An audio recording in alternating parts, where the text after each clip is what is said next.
was playing too.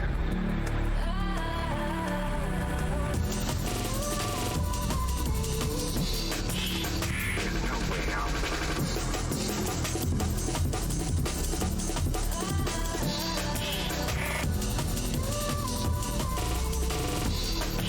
Thought you could get away.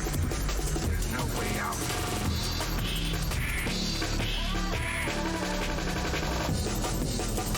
You didn't know. I was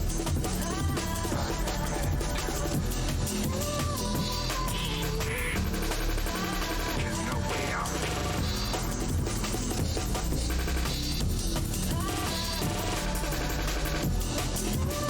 Now let's see if they're bringing us back.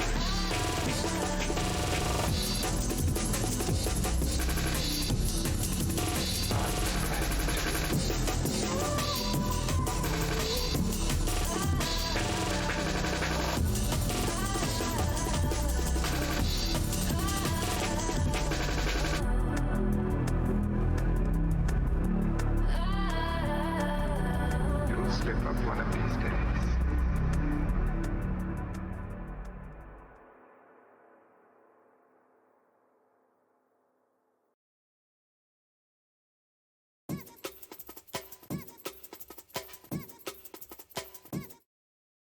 Hey everybody, what's going on? Oh man, I have missed you guys. I cannot believe that I missed 2 Tuesdays in a row. I'm so sorry about that. Hey, Father Friendless, Gooey French Toast, T-Bone is also in the chat. Lovely to see you guys. Yeah, I can't believe I missed 2 weeks in a row. It was so sad. Dealing with some seriously bad headaches, and I want to thank everyone who checked on me and asked how I was doing. I am going to see a doctor about them tomorrow. So hopefully, at the very least, I can get some medication to help when they hit. I've been getting them since I was 16. I was lucky and went a long time without having one, and then 2020 and life, and so here we are. Things are different now.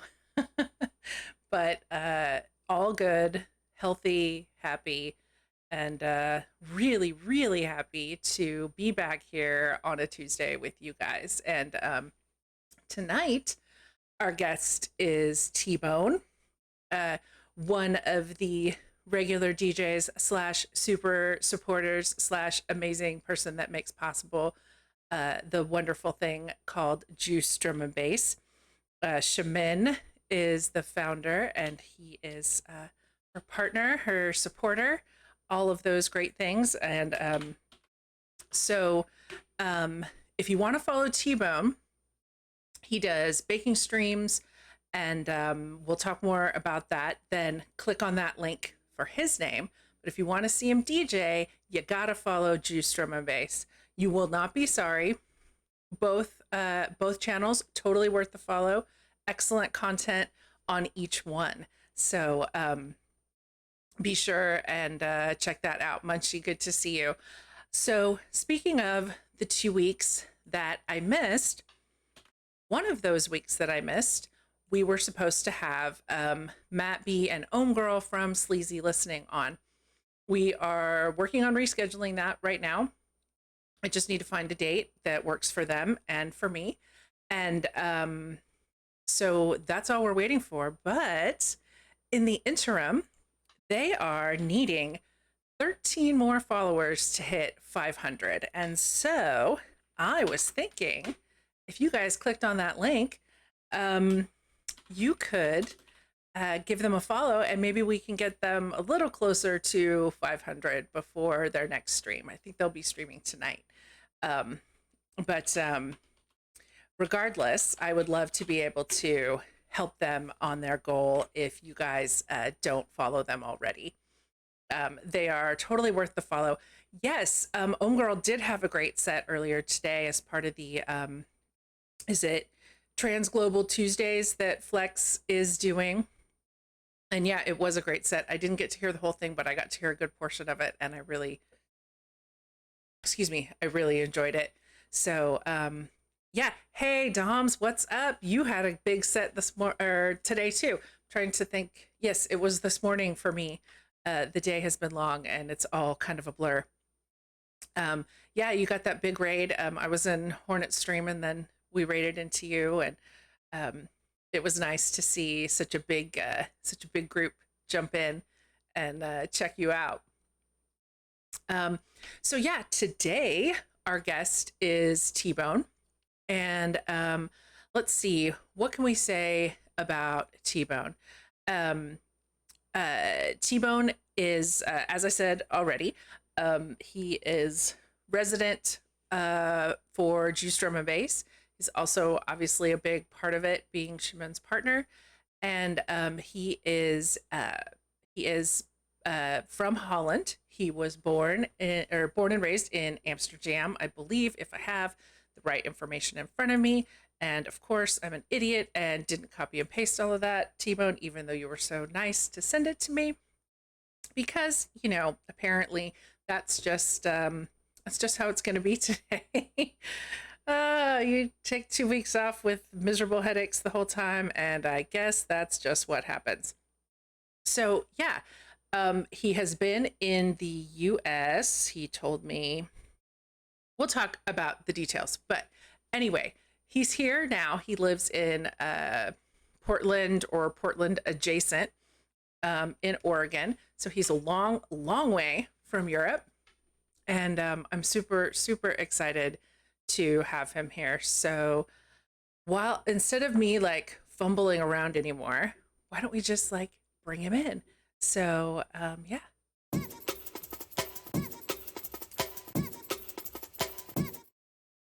Hey, buddy, what's up? Good to see you. It's going good. I feel bad though because you were so nice and sent me such great information about yourself. And silly me forgot to open Discord when I rebooted the computer. Um, one of the great things about going from a potato to a big girl PC is that you can run Discord and stream at the same time, but you forget that. And so you don't open Discord when you open the big girl PC and get ready for streaming. So yeah, life is good. But yeah, this is an interesting it's an interesting learning experience curve, whatever you want to call it. Yes. Well, every day is a school day, right? Like I certainly have not arrived. 30 years ago at 16, I would have thought 46 was super, super old and I would have it all figured out. Boy, was I wrong on both counts. So, anyway, how are you? What's been going on? Good. Yes. Yes, I'm really excited. I'm really excited to be doing this.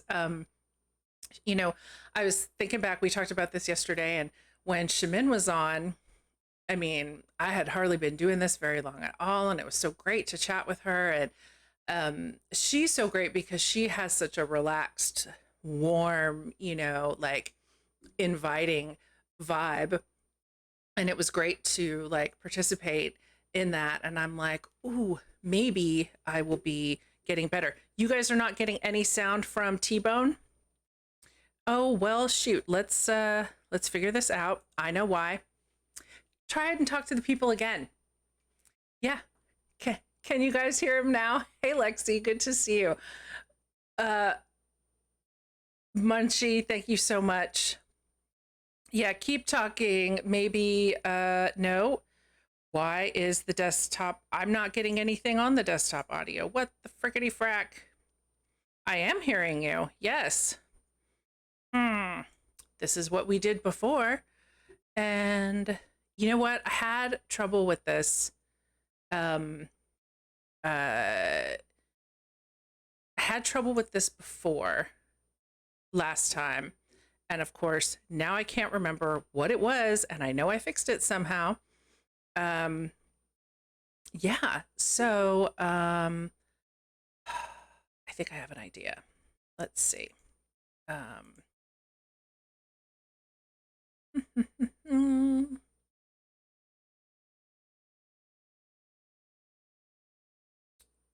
There is a way to say, let me control the hey Darth, yeah, I am not having fun with this. I know there's a way to make this work. I can't believe this. Desktop audio is on. It wasn't. Now it is. Um, so yeah, I'm trying to in Zoom. Everything looks good. I can hear you. So obviously something is working. Hey, Shamin, thanks for that sub. Amazing to see you. Regular window, desktop window, app window, whatever.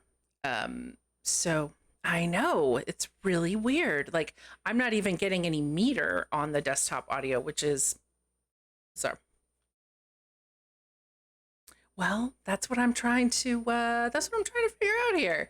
This is bizarre, and thank you so much for your patience as I figure this out, guys. Um, shoot. Again, you take 2 weeks off for pleasure, apparently, and yeah. Let me try something. Nope, that's not it. Nope. Okay. So that's both me. Um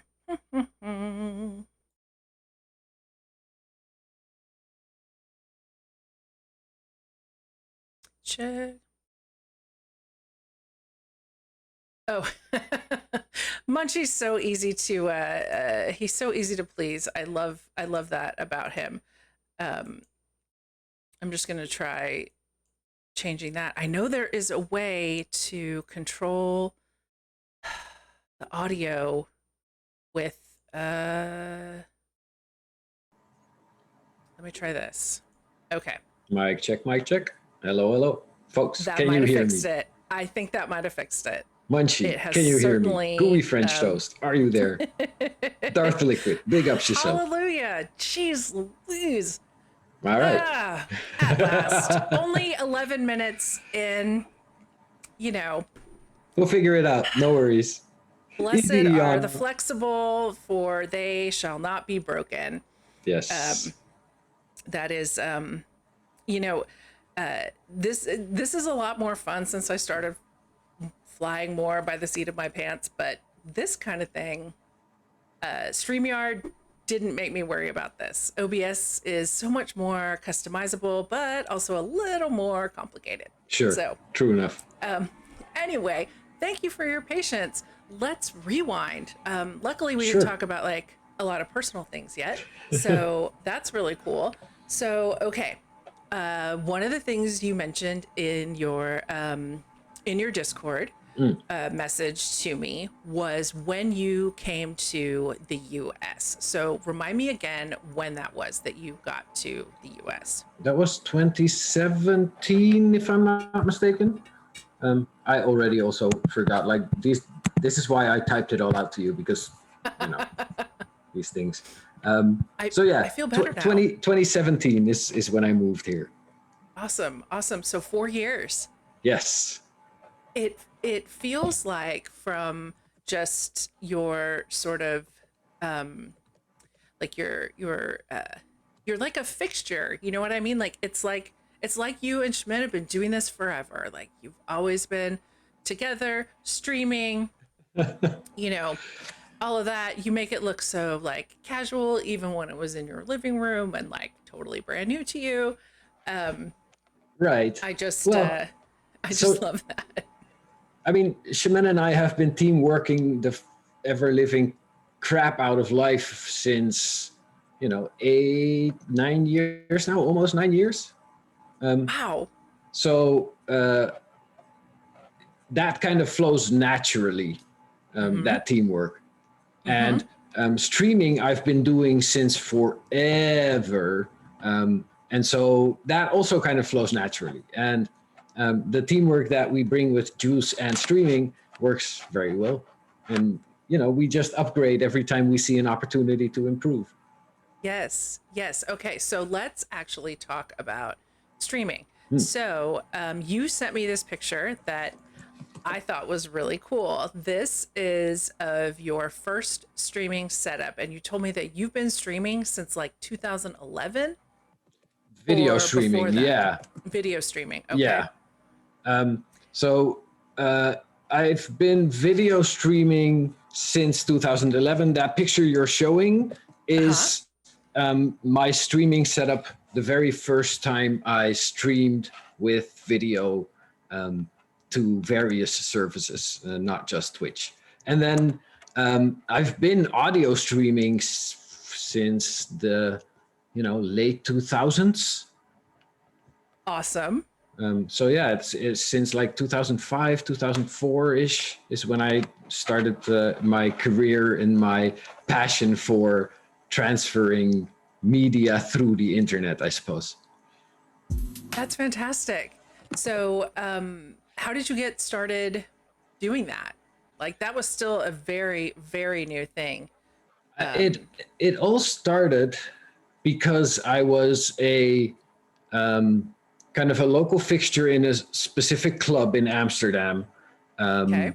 and this was I started going there like in 2000 ish, and I got very well connected with the person who ran the drum and bass night there, and we decided that we would record our sessions that we did and then put them up on the website that was brand new for that time, and we would provide the people who went there not just with pictures but with the audio of the night, and that's kind of how I got my first taste of delivering media through the internet. Awesome. Okay. So, remind me again. I'm sorry, I'm dealing with a technical thing also, but tell me, what kind of club was this? uh, what do you mean, what kind? Like, what kind of music? Oh, it's just a venue space, right? So Okay. whoever was the promoter that was throwing the night there would have their own choice of music. The club was called Okay. Matzo in Amsterdam, Uh huh. and it's been around since forever. But I think recently it was changed into some sort of cafe situation, and it's no longer the grungy, what I used to know. Amsterdam has undergone a Disneyfication, just like New York has, and all of the grunge has kind of pushed out. Um, but so back then, this was like a dingy, grungy fire hazard of a club that um, that we would go to.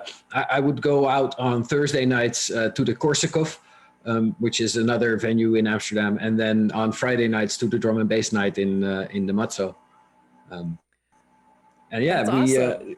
we uh, me and my friend, we went there for years until we finally kind of got the balls to ask the club owner, like, hey, how can we help, right? What can we do to assist and to make this more enjoyable and better?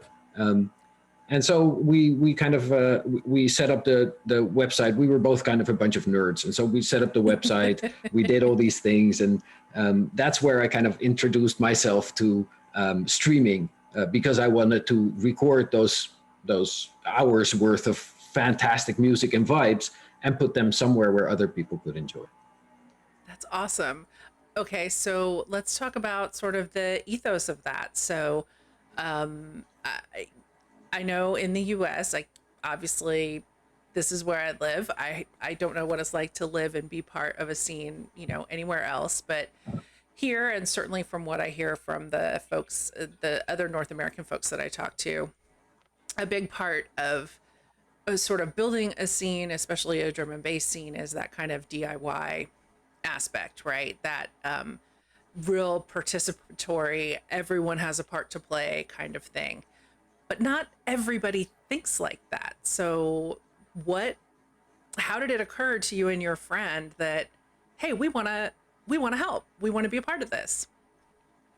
I don't know what kind of triggered it. I suppose the the benefit was two ways, right? We could help out with this night that we truly enjoyed and that we, want to see more of.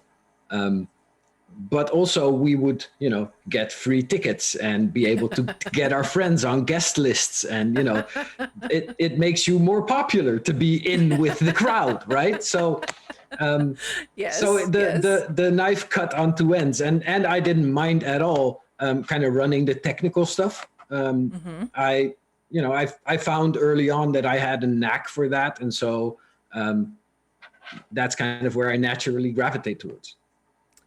All those years ago, just prepping you to find this little niche Yeah, that you're in now. I love that. I absolutely love that. And man, thank goodness everywhere, every scene for the people that are like, hey, it's not just enough for me to come and consume. How can right. I contribute? I love that. And, being able to meet the artists and, get in for free and all of that, that doesn't hurt. Exactly. Yeah. Nice That's a nice perks. thing too. Right. Exactly, exactly. Um, so okay, I know from having a roommate who was a happy hardcore DJ and another roommate that was a gabber DJ that Holland is the land of hardcore. Four So it to the is. floor, banging fast music. Yeah. I love the happy hardcore. Gabber's not so much my thing, but I can appreciate it. So tell me, I talked to Crypto Show a little bit about this when he was on, but tell me a little bit about how and like when in this land of hardcore you found jungle and drum and bass and when. Um, what's funny is that my journey was reversed. I found jungle first.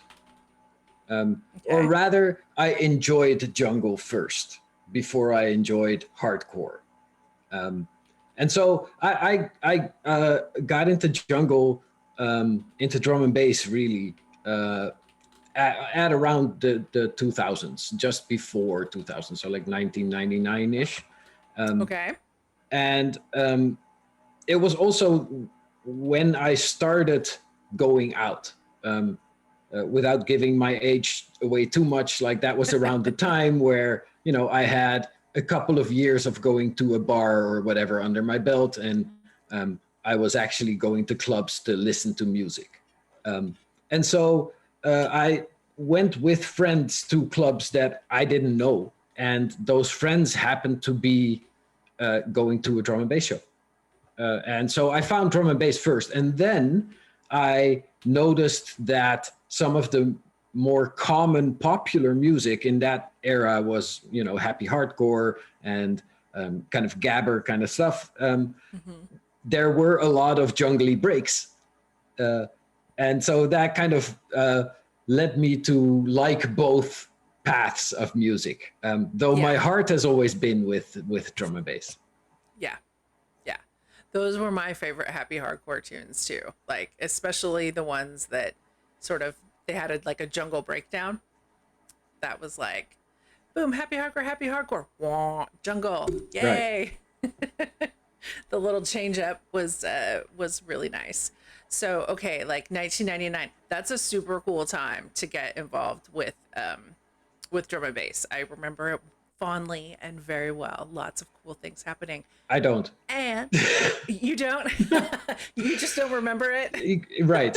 No, literally, like it's been so long, and my memory isn't the best. So no, I I can really relate. don't. I couldn't tell you names of tunes or whatever I heard.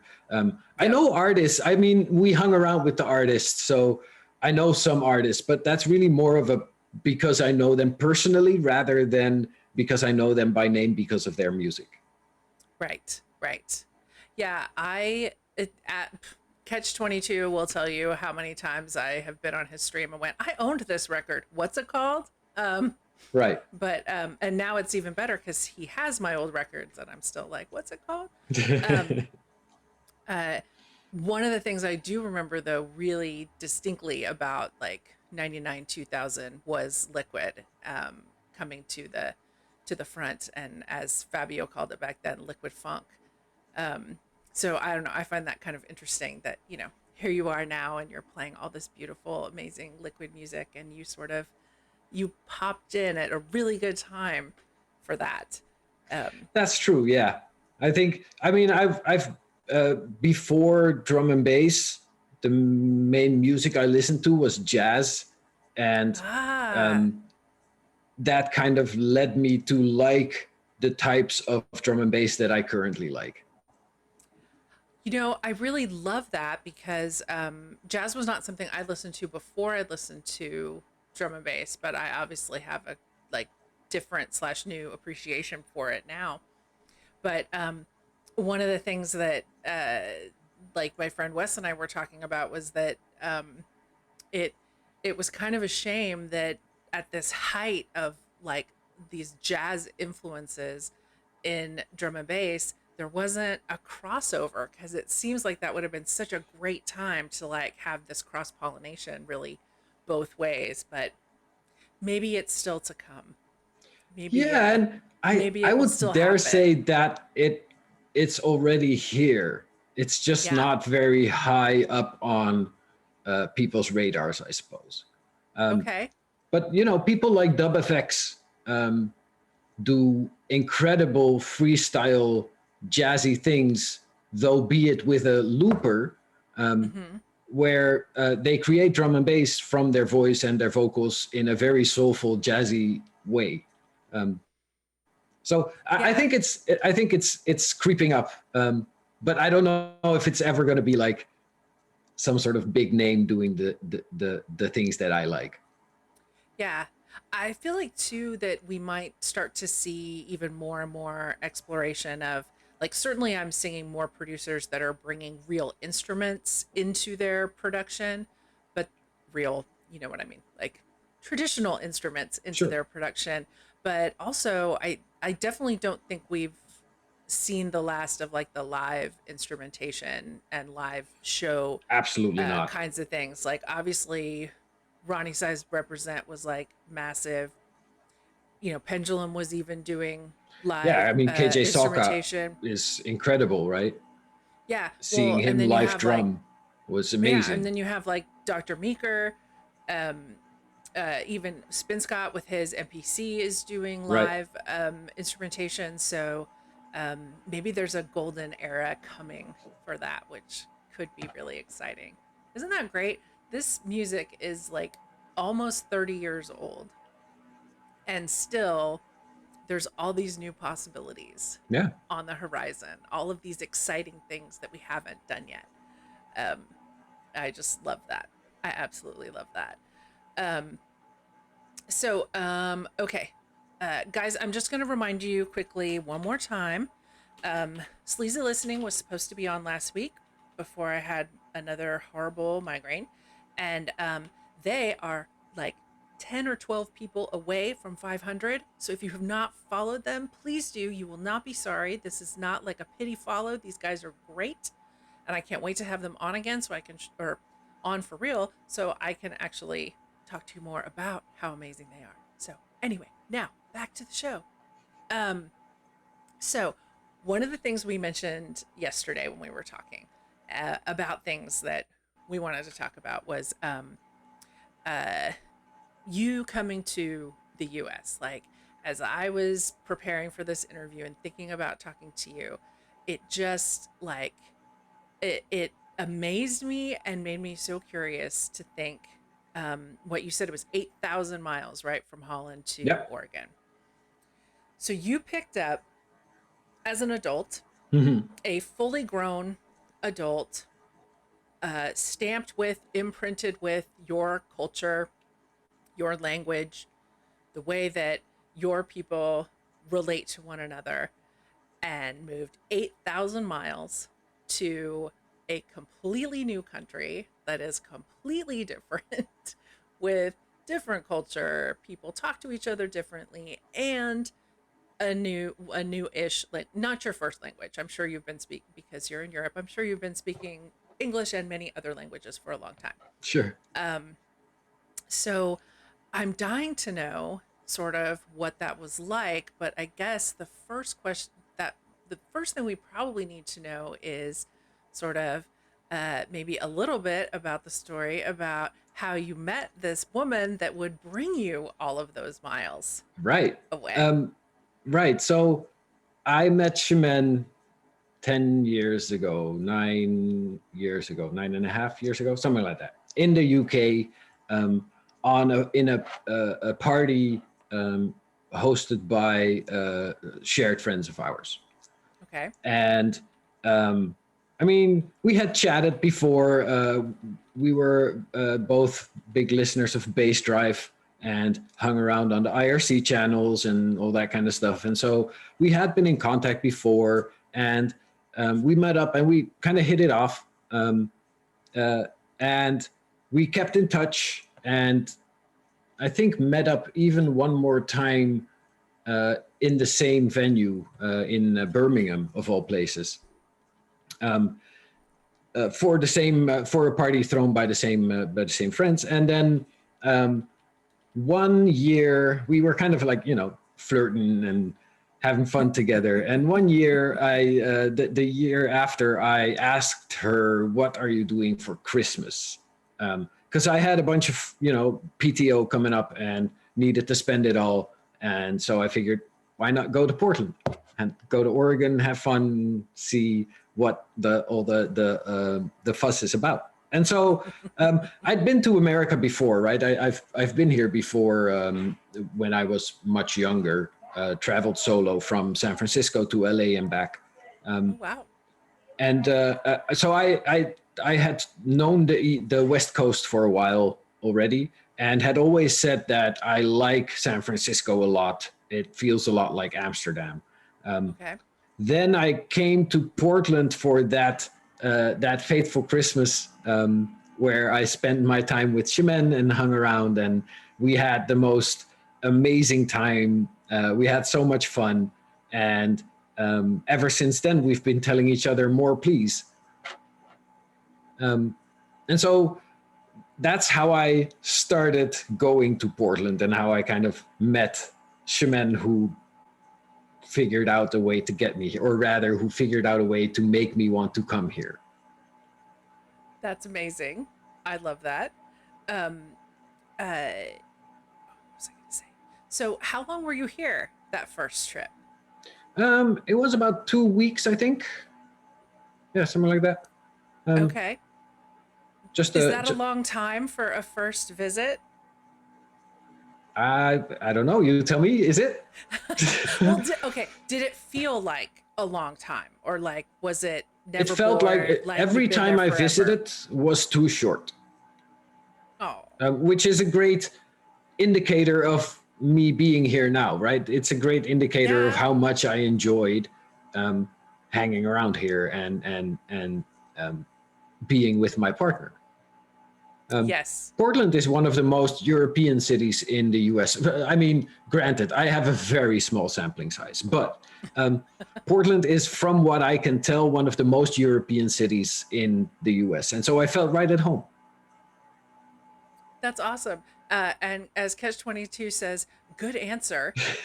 Probably as someone who has experience long distance relationshiping with a woman from Europe, the man knows for sure. We are trying to address microphone issues from me, guys. If you can Uh-oh. hear this high pitched crap from me, on it, working on it. I hope it's not horrible. Um, so anyway, um, so you came for that first time for 2 weeks, and then you went home. I did. And how long were you gone before you guys saw each other again? Did you come back here, or did Shimin go to see you? I came back here the first time, I think. Yeah. And it was about 2 months in between. Okay. Yeah. Was that hard?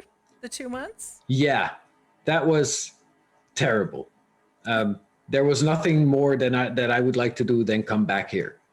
Yeah.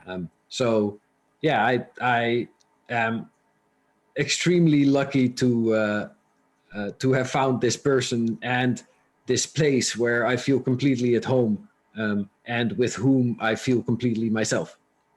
Yeah. Okay, so like but you guys have known each other for 10 years. So this is like 2000, 2011. By that point, um uh by that point, uh internet dating and sort of meeting people that way was not completely foreign as a No, no, concept. and it was But like 2013, I think. So 2011 is when we first started chatting. okay. But yeah, 2013 ish. Yeah, so that was your first visit was Yeah. 2013. Um what was your like expectation though? I mean, obviously you came all this way. Like you had a pretty good idea or hope of what, that it was going to be good. But like, did your friends think you were crazy? Did your parents think you were crazy? Like No, not really. Um, I guess I've always been kind of known for doing whatever the fuck feels right. yeah. Sorry for my French. Uh Um, have you met me? Um um, yeah. so I mean, it didn't feel very impulsy to me. Yeah. It felt like a fun thing to do. Yeah. I had a similar experience although not near as far. Um All right. Apparently, we've fixed this high pitched squealing audio, Ooh, and guys, I'm super sorry about that. so exciting. Um, yay! The angels sang, and I just had to change the lighting. So, uh, I've hated the lighting since the moment I moved here, so it's fine. Um, might as well go back. Um, but anyway, so yeah, when I was like 1996, I had been to like one rave. No, I hadn't even been to a rave yet. And I'd been talking to people online and I was like, hey, I'm going to drive like 2.5 hours, go to Austin and meet these people that I've been chatting with online. My friend Ray from high school, he was like, are you sure? I mean, it was in 96, so it was a little different then. But I mean, Right. frankly, the internet was a lot less creepy in 96 than it is now. True. Um, And he was like, "You've got to call me like as soon as you get there." Which, of course, in 1996, nobody had cell phones and all of that. I was like, "Okay, Dad, like it's fine." And lo and behold, those are my best friends today still. But Right. I'm a big believer in meeting amazing people online. So, okay, so 2013 was your first visit here. So 4 years it took before you moved here. What was that like? Um, like the separation obviously and then what was finally the like did you know from that first visit that you had to move here? No, no, I don't think so. But I did Hmm. know that I didn't want to stop coming here. Yeah. Um, and Shemen came over to the Netherlands, obviously, a couple of times as well. We kind of Yes. traded it off once when I came over. Then after that, she would come over, and then after that, I would come back over. Um, Hmm. so we traded that off kind of like simultaneously. Um, Hmm. and no, I mean, we took it as each visit went, and um, after a certain time, we were like, I can't wait to see you again. Hmm. And we would like, I would book my ticket for the next visit while I was still visiting here. Um, so, at some point, you have to realize that we're spending a whole bunch of money on plane tickets that could probably be better spent somewhere else. So, how are we going to solve that issue? Um, Right. and luckily, I found. Um, so I started looking for work here. First, I started Right. looking for work in Canada because it's just so much easier to get to Canada than it is to get to the US. This was Right. even Let back me then. Yeah, let me give everybody some context here. So we're not going to talk about T-Bone's specific job nor mine because we are both international spies and if we tell you we have to kill you. Yeah. So but what's important to know is that the US, like most English speaking first world, whatever you want to call it, western countries, if you want permanent residency, you need to have a job. So that's why starting to look for a job became super important. And go back Yeah. to you.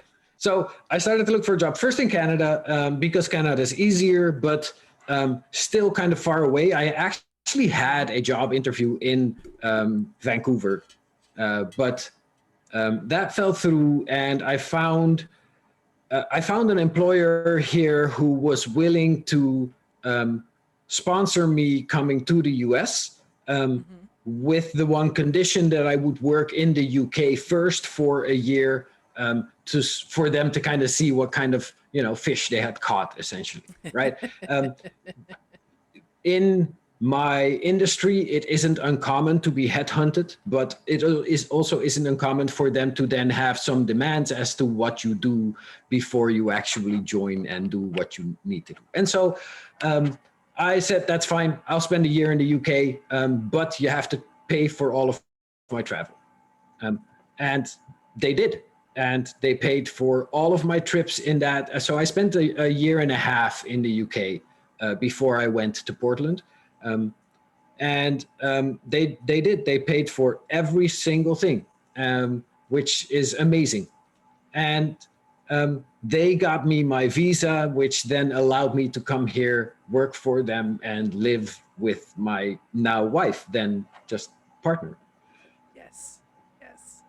That's fantastic. I love that. What was the year in the UK like? I mean, apart from, being separated still for a So, year. so I tell people I mentioned this in Deep's talk as well. I tell people I lived in London, which isn't really technically true. I lived in Reading. Okay. Doms will know that's not, I mean, anyway. So I lived in Reading for a year and a half. Literally, the biggest thing they have going on is that the McDonald's is open on Sunday. Like, it's a tiny little. That's not entirely fair. There's actually some nightlife there, but they, it's not big city things. And I'm a kind of a big city boy, and so Yeah. I So this tried was a downgrade from Amsterdam, I'm for guessing. sure, for sure, yes. No no red light district in Reading, I'm No red light assuming. district, no legal weed, no. I Yeah. mean, it's all no. Living in the UK, aside from the Indian food, was not a very pleasant experience. That is not to say that I didn't have fun, right? I mean, Right. I still enjoyed my work for one, which is Mhm. great, and Mhm. I was able to travel here much more often, Mhm. which allowed Shemen to travel to the UK much more often, right? Because Yeah. suddenly we didn't have to pay for my tickets to the US anymore because I Yeah. could just expense it for work. I would say, yeah, Yeah. I'll come to headquarters and give some training or do whatever, right? And That's awesome. um, they would pay for my ticket. That's amazing. I love that. I love that your employer is, an important part of this love story. That's just amazing Yeah, that they have a hand in this, as they do in so many things. Um, so okay, so you get here, and so obviously we've already talked about the fact that the UK was a bit of an adjustment from a sort of city standpoint. I imagine culturally it was an adjustment, but I'm selfish and much more interested in what it was like from a cultural adjustment standpoint when you got off that plane in Portland and this is it. Like, you are right. moved here. Your Yeah, life is now here. yeah. Tell me about I that. I landed with literally two roller suitcases and a carry-on bag, and that was literally my life. That was everything I owned, which is Wow. kind of nuts to think about. So Yeah. yeah, I came here. It was May 4th, I believe. May Hmm. May 4th. Um, Wow. and So you just had like an anniversary here. yeah, it's not too long ago, indeed. Yeah. And so Shemen came to pick me up at the airport, and uh, we drove to. So Shemen had um, been my kind of secret shopper, apartment hunter, um, and so she had gotten me an apartment that I hadn't seen, other than some Skype calls during her apartment hunting for me. Right. But we kind of purposefully wanted not to instantly live together. Yeah. So I wanted my own space to kind of discover Portland for myself. Yeah. Which I think is super important when you move somewhere, is that you have some freedom of movement where you can just be in your own space for a while. Yeah, and it probably is less pressure on the relationship too, like to Absolutely. go from visits where you're like a guest to boom, we are both residents of the same space. Right, exactly. And yeah, yeah. Um, so we drove from the airport to my new apartment that I moved into with 2 suitcases. And I distinctly remember that I felt like home now, as opposed to being in Reading in some sort of holding pattern. Hmm. Um, and so it was kind of a relief to be able to plant my feet on the ground on which I knew that I would be living for a while. Hmm. Hmm. Some permanence, Yeah, exactly. instead of like vagabonding it, like that weird. I think everyone's probably experienced that weird flux where like you know that something is changing, you've planned it, you know it has a date. It's like you know that you're done with this chapter, but you can't turn the page yet. And that's a weird, like tense kind. It's a weird tension, Yeah. that kind of feeling. So, was it like did it allow you to sort of relax a little bit into like, oh, yeah, this is where I'm supposed to be right now. Yeah, it gave me a sense of security and I guess a sense of uh, being done for a while, Yeah, as opposed to trying to get to the next point every single freaking day. I yeah, was now settled for a bit. And I could yeah. like, in Dutch, we have a saying, a stap op de plaats maken, which means kind Okay. of making a step in the same position where you can just kind of be and grow instead of rush to the next thing. Oh, so like, okay, making a step in the same position. Is that kind of like moving forward, but in this, like you're in the place, but you're moving forward. Right, exactly. Okay, okay. I like that.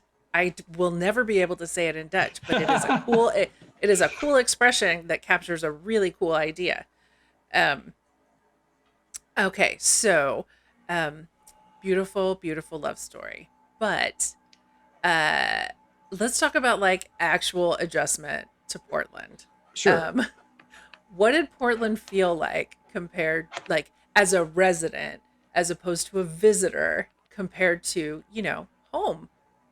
Right.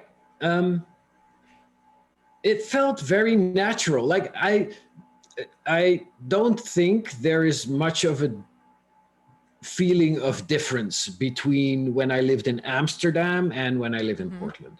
Um, Nice. it feels the atmosphere is very similar. The people are similarly rude but nice. Um, and the only real big difference, so the only thing that kind of instantly stood out to me more than when I just visited was the non-flatness of this place. Amsterdam Okay. is obviously just flat, right? It's Okay. there's the bridges are basically the highest point in Amsterdam, and Hmm.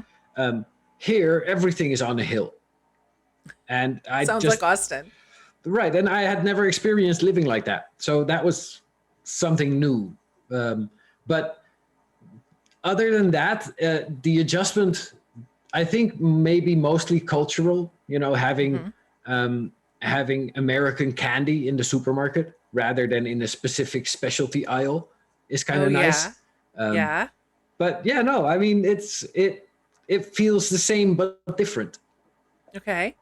Okay, so here's a piece of my very limited knowledge of Holland. Sure, Is that biking is a big deal as far as like getting around the city. this That is true. cars are not as big a deal. Now, I've never been to Portland, but because this is America, I am guessing that there aren't as many bikes and probably a lot more cars, So maybe, Portland is the than you were used to. biking capital of the United States. There is Okay. a lot of biking going on here, which is Okay. great. It's a different kind of biking. Everybody here wears helmets, um, Mm-hmm. which we don't do in Holland really ever. Well, and you're not on sports bike. Like a lot of people aren't on sports bikes in Holland, right? Like Sure, these are sort of cruising sure, I bikes. suppose so. Again, we don't have hills, so having anything sporty doesn't really make sense. It's just going to Right. get stolen. Um, Right. so yeah, the biking here is fairly prominent, and luckily the infrastructure now is being built that biking is possible, because otherwise you'd be biking on the same lane as cars, which is kind of strange to me. Um, Yeah. but I would say that. Like I said before, Portland is one of the most European cities in the US, right? And Mm-hmm. so it it doesn't change. I mean, probably people get around less on their bikes here, and Mm-hmm. we have a better separation of cars and bikes. Like I had never owned a car until, well, I still don't own a car, so I have never owned a car in my life.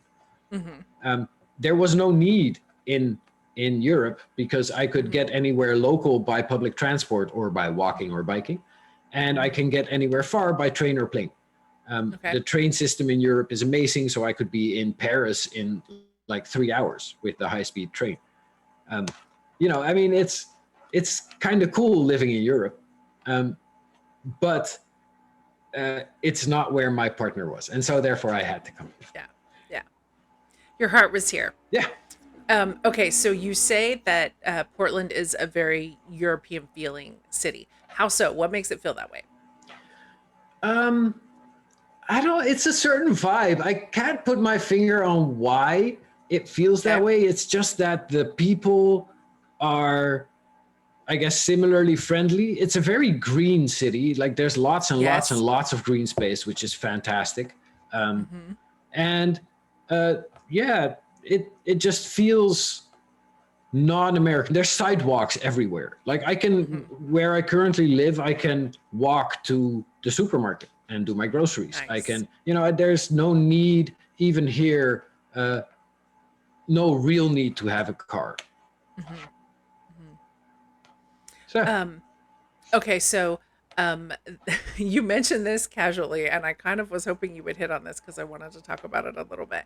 You said that people in Portland are similarly, like simultaneously uh, nice and rude as the as the Dutch. So yeah, talk to me about that. That isn't the yeah, first time. That isn't the first time I've heard that. I'll put it a little nicer. That the Dutch can be very blunt, maybe, and kind of straightforward. that last part, right? It's the directness. Mm-hmm.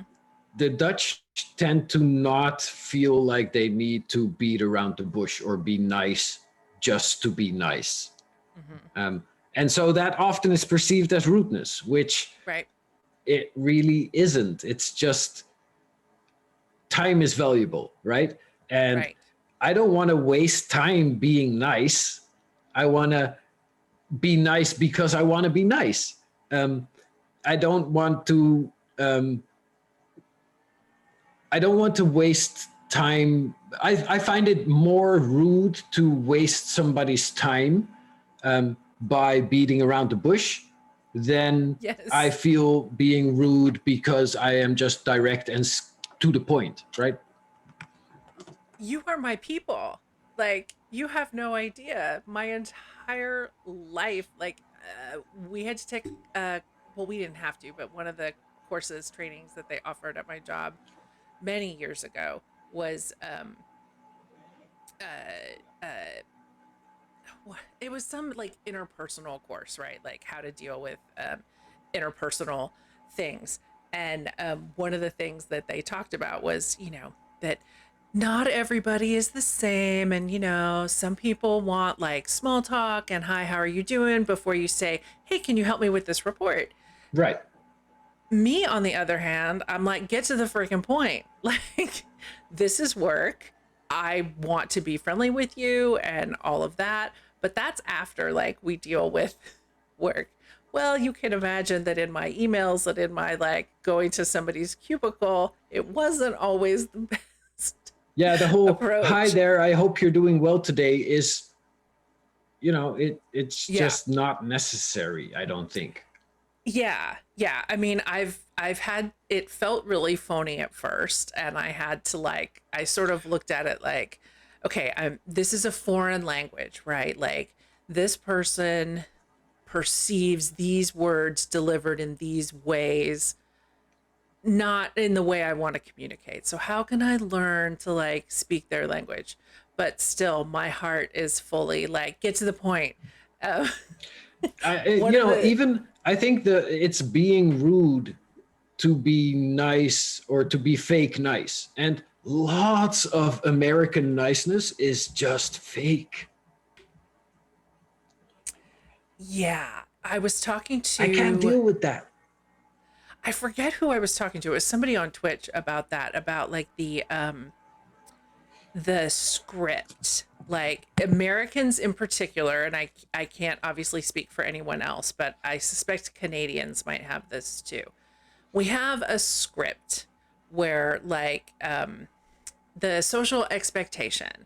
If you and I are walking in the hall, we work in the same office or we live in the same building. If we're walking down the hall, the expectation is I would say, "Hey, These, how are you doing? Are you having a good day?" Or "How are you? Hi, how are you? Good morning." Your response is supposed to be, "I'm fine, thanks. How are you?" My response is supposed to be, "I'm fine. Have a great day." It is a script. I don't really want to know how you are because I Terrible. want to move You're not on. interested. Yeah. I'm not stopping. I'm keeping going. That is the expectation. It is all bullshit. Right. Like and so yeah, I mean it's this weird script that Americans like engage in. And I've actually had some folks from other countries tell me that it weirded them out that like Americans kept asking if they were fine. It felt like intrusive and like too Yeah. personal.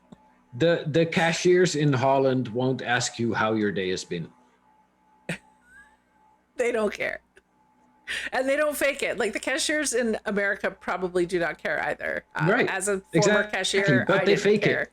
I would prefer somebody to just straight up not care than to fake Yes. caring. Yes. But the problem is at the grocery store, you will encounter Karens and no checkout girl, boy, person is making enough money to piss off a Karen and have to deal with the repercussions of that. Okay, so there's a big cultural adjustment. This sort of small talky social expectation. Yeah, though I don't feel that Portland actually has a lot of that. Though in the Okay. service industry, sure. Yeah. But not so much at my work, for example. Like Okay. people are very straightforward. Also, because I'm in a technical line of work, I Mm-hmm. think it's more common to just get to the point. Mm-hmm. You don't want to waste time again. Right. Right. And of course, outsiders might look at that as a lack of social skills when Right. really it's more like efficiency and, like it's about the work, right? Right. Um, just leave your feelings at home, man. But sadly, in my line of work anyway, I can't get away with that. Um, so, okay, what else, like any other sort of culture shocks coming to the US from Holland? No, I don't think so. Holland is, um, we are pretty Americanized as a country, I would say. Mm-hmm. Like we don't fight English words like the French do. We don't we don't hold on to our traditions like the British do. We are very flexible kind of folks. Okay. Um, Okay. I mean, I think at this point in Amsterdam, nearly all supermarkets will have somebody or directions in English, like Okay. lettering and stuff, and things that are printed are both in Dutch and in English. It's just because Interesting. there's so much tourism and everybody Mm-hmm. comes from different places and everybody speaks English. And so, Mm-hmm. you know, um, Yeah. and combine that with my line of work already being very American Right. aimed, Right. is that, what you end up being is kind of a weird Dutchy that is somewhat American that has now moved to America. Yeah. Yeah. Okay, but here's like the elephant in the room for me anyway, which is you know, the Dutch seem much, especially in Amsterdam, much more open about first of all drugs, like for sure, especially pot, and even to a point about like sex, right? Like with this whole like Sure. open district where people can, as adults, engage in, activities that are straight up illegal in the US. Um, Sure. did you find, and again, Portland is, you know, very different. What all drugs have just been legalized there to a extent. There are some limits, but uh, like, do you find some Americans to be, I guess, sort of repressed, maybe in comparison? Prudish for sure, yeah. But it's also not something that I feel like the way that um, it is often portrayed is very stereotypical. Um, it's not like we have um, like mad wild orgies in public every third Saturday of the month, right? I mean, No, it's every fourth. right. No, it's on Thursday instead of Saturday, at least in May and June. No, but what I mean is, while sure everybody's all open and happy, it's not like all of the um, population is into that, right? So, Well, yeah. I mean, I'm for sure that example, the the red light district probably appeals more to tourists exactly, than that's it, locals. right? Yeah. So, um, with weed being legal in the Netherlands, or I shouldn't say legal because it's not, but with weed being, um, you know, consumable in the Netherlands, Okay. there, uh, with that comes that nobody really cares anymore. It's not Okay. when you turn like it's not some secret special something that only adults do somewhere secret in the closet or in the bathroom with the fan running, right? It's not this intriguing mystery of something that kids want to try as soon as they are 18 or something like that, right? Mm-hmm. It's Mm-hmm. normal. And by Right. virtue of being normal, it's not very interesting. Um, Yes. so Yes. sure, It, Holland or the Netherlands has this reputation of being all wide open and allowing drugs and all that kind of stuff, but it really is just kind of a boring situation. The red light district as well is. It's not like people are swinging from poles out of the churches, right? It's still kind of tucked away, and yeah. you'll often find the people that walk there are two of a kind. One is the tourist, Mm-hmm. the and those are gawkers. They take the tours. They are guided tours with people explaining that this is the S&M corner and here is this particular fetish corner and here is um, or the others are locals that are going into these prostitution chambers or the little red light chambers, and they tend to be, hood up, kind of not very open about it. They tend to Mm-hmm. be more secretive, I suppose, Okay. um, and it's just So, that we allow it. okay. That's So does that really all. mean that even though it's like allowed, it's not necessarily the kind of thing that you want your boss to find out about, that you like, you know? Sure. Yeah. I Okay. mean, yes. And then at that same level, your boss, when he finds out, can't fire you Right. or Right. can't put any sort of consequences on the fact that you do. Right. Right. Um shoot, what was I going to ask? Yeah, it's interesting about like the pot thing. Like, I guess it sort of loses the allure of the forbidden, like the draw um of the forbidden when it's just there. Okay, so Yeah. we need to rewind here a couple of things. One, Okay. Holland or the Netherlands? Is Holland the old term and the Netherlands is the new term, or No. The Netherlands is the country. Holland is two provinces combined in the country. okay? There's North Holland and South Holland. Okay. Crypto lives in South Holland. Okay. Amsterdam is in North Holland. Okay, And then, Rotterdam. right, Yeah, yeah. Rotterdam is in South Okay. Holland.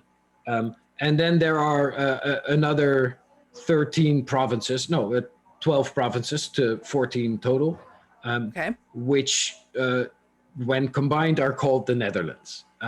Gotcha. Though, use it interchangeably. We don't care. Holland, we know what you mean when you say Holland. Just don't say Amsterdam when you mean the country, right? Right. Right. That's Yes, all. not the same thing. Right. Definitely not the same thing. And Right. don't tell someone from Rotterdam they live in Amsterdam. No, That is a bad idea. Yes. That is a really bad idea. Yes, do not do that. Okay, so then also let's rewind that marijuana is not actually legal Nah. in the Netherlands. So what's the line there? So what's interesting is you are allowed to carry 5 grams Okay. on you as a person. What? And you aren't allowed to make money off it, Okay. which is kind of strange, right? Because we have coffee shops where they sell weed for money. But that is something in Dutch, we call it the gedoogbeleid, which is a terrible word, essentially meaning we don't care what you do as long as you keep it within normal operations. Okay. Still, weed is less legal in Amsterdam or in Holland than it is in Portland right now, right? Here, everything is Yeah. legalized from growery to sales point. In Holland, all of the growing of weed on retail scale is illegal. So that's Okay. all criminal activity. Okay. Constantly, you'll hear in Dutch news that weed groweries are being rolled up, are being taken by police and whatever. And there is no official, like, this is the country's weed grower. There's no branding. There's no nothing like that. No, when it No comes to tax weed, collection. no tax collection. No. Idiots. Yeah, I know.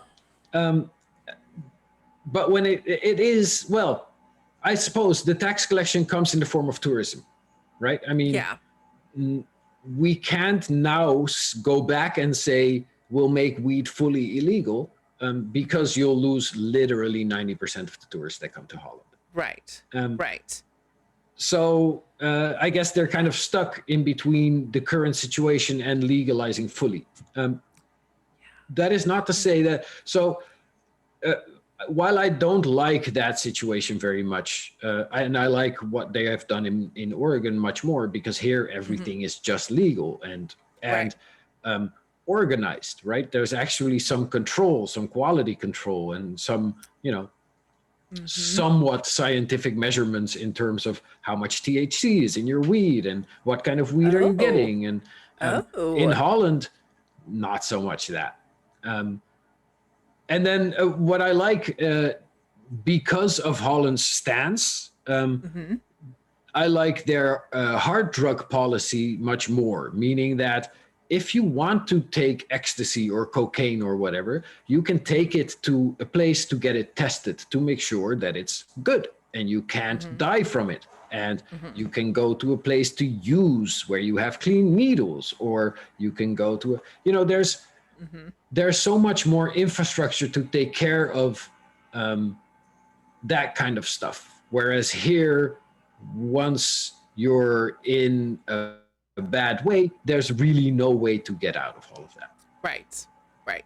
It's a horrible downward Yeah. spiral with literally no safety net other than being locked up, and you can still get drugs in prison. Right. That's well known. That's no secret. Um wow, that's really interesting. And the whole gap of like, I can roll around with 5 grams. Where am I gonna get it?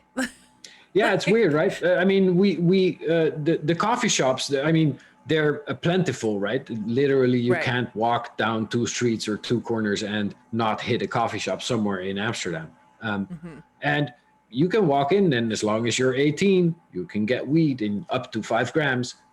What's interesting is they can't sell you more than 5 grams, but if you go out of the coffee shop, put the weed in your pocket and go back into the coffee shop, you can Hmm. buy yet another 5 grams, right? So there's this weird kind of, and this is what I don't particularly like about the situation, is there's so much gray area.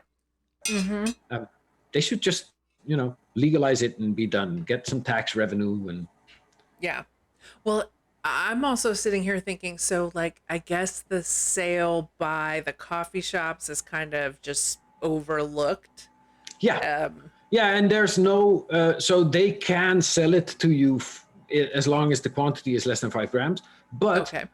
they there is no question that the way they get the stuff that they sell is through Yes. some illegal channel, because there is Well, no way yeah. that and so They're not running out to their dealer to buy 5 grams every time exactly, they sell yeah, it to somebody. yeah, there's actually a whole network of couriers in Amsterdam, where your job is literally to bike around with a backpack full of weed, and when the coffee shop Hmm. calls you saying I'm out, you go Hmm. to the coffee shop and you drop off the next load.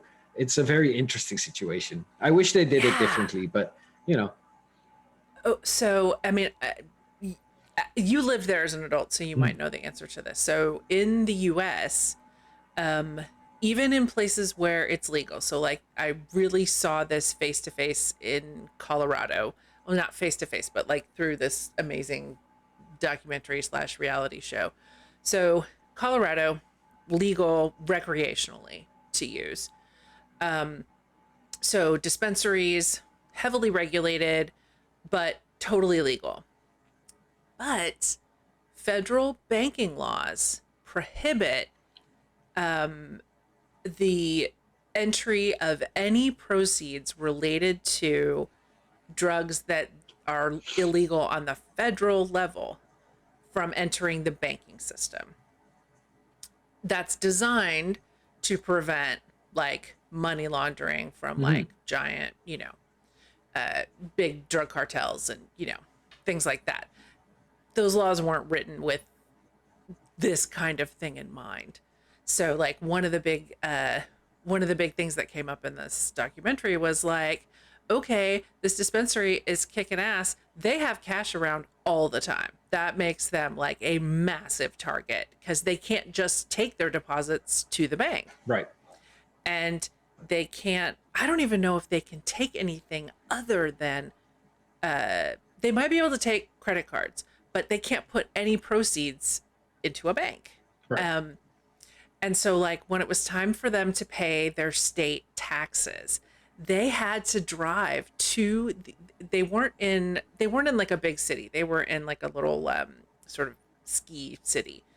Um, they had to drive like multiple hours with like 50 grand plus in cash. Right. So in the Netherlands, is that fine? Like even the girl that worked the counter taking the money at the dispensary could not put her money into a bank account. So Right. she couldn't have a bank. That's how far down it trickled. So any prohibitions on that? No, so in Holland you can pay with you for your weed with your ATM card, no problem. Okay. Okay. How that is resolved by the coffee shop and the banking system, I Mhm. don't know. Yeah. So interesting I to know. me. Yeah, America and the drug war. Okay, we're not going to talk politics, but empirically things could be better. for sure. Or things are confusing and contradictory. Um, but that's government all over the place. It's confusing. So let's talk about the baking stream. I don't want to forget to talk Sure. about that. So obviously, like we had seen pictures of your baking on like Discord and Instagram from like ages. And then you decided, why not do a baking stream? How Yeah. did you decide to do that? It was Man Like Deeps. Okay. I chatted with Man Like Deeps on one of his shows, and he had me on as a guest and a co-host. And Hmm. um, when I did that, I figured let's throw Deeps for a loop and bake while I'm streaming on his stream. Um, Hmm. and so I baked cookies on stream, and it was so much Yes. fun that I figured I want to do that again. So I did it Awesome. again. And I hooked up cameras in the kitchen, made it all work and do. And we used these wireless lapel mic things for the interviews that we would do with our guests when they would come play for Juice Uh-huh. back in the IRL days, Uh-huh. Uh-huh. pre-COVID days. And so I Uh-huh. grabbed one of those lapel mic things, hooked it up, and away we went, streaming, making bagels. No, the first time I made, I think I made a French bread. Ooh, that sounds good. So how did you get into baking in the first place? I don't. I mean, I guess my love for baking started, I guess, with my love for the smell of bread. When you bake, your house just smells amazing all the Mm-hmm. time. Mm-hmm. So, and I like having my house smell amazing all the time. So I like making bread and other stuff like cookies and bagels and cakes and yeah. Um, so there's not like one particular moment, I don't think, where I thought, hey, I like baking. It's just something that's been with me all my life. And, Hmm. I used to live in France and would get the most amazing fresh bread every day, from this local little bakery that would drive around on their moped and hand the breads out as you pay them with your francs. Um, so, Yes. I grew up on very fresh, nicely baked bread. Um, and I mean, I've always tried to replicate that. Yeah. Not that store-bought crap Right, exactly. lining the supermarkets of America. Uh yeah.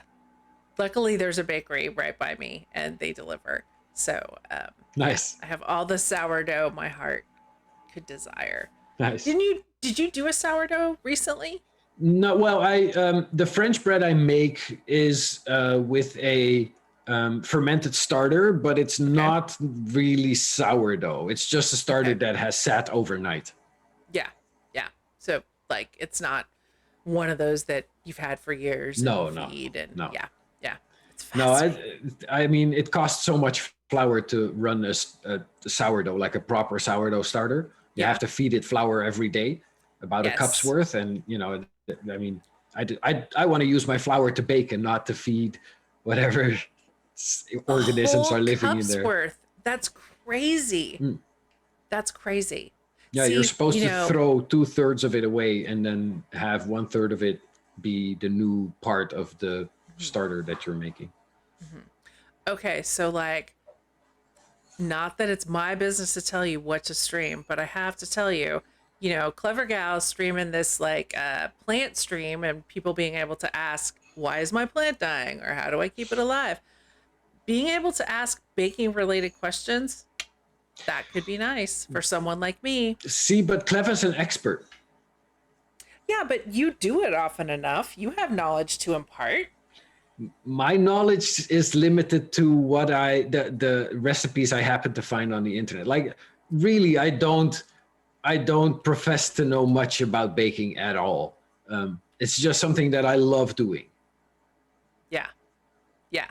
Um, I don't know though, like baking fascinates me. I can do some baking things, but it's never been something that I've really gotten into because like cooking, you can kind of wing it. Like right. once you sort of know, you know, the, you know, salt, fat, acid, heat, that the things need to be balanced and, what flavors kind of work together. You can kind of just look in your pantry, what do I have? And, usually whip something up that's pretty tasty.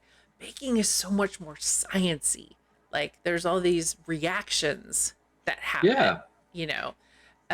You can't necessarily wing it quite as much. Sure. Well, I mean, you can, but it might go wrong more quickly than cooking Yes. goes wrong. Yeah, for sure. Yes. Yes.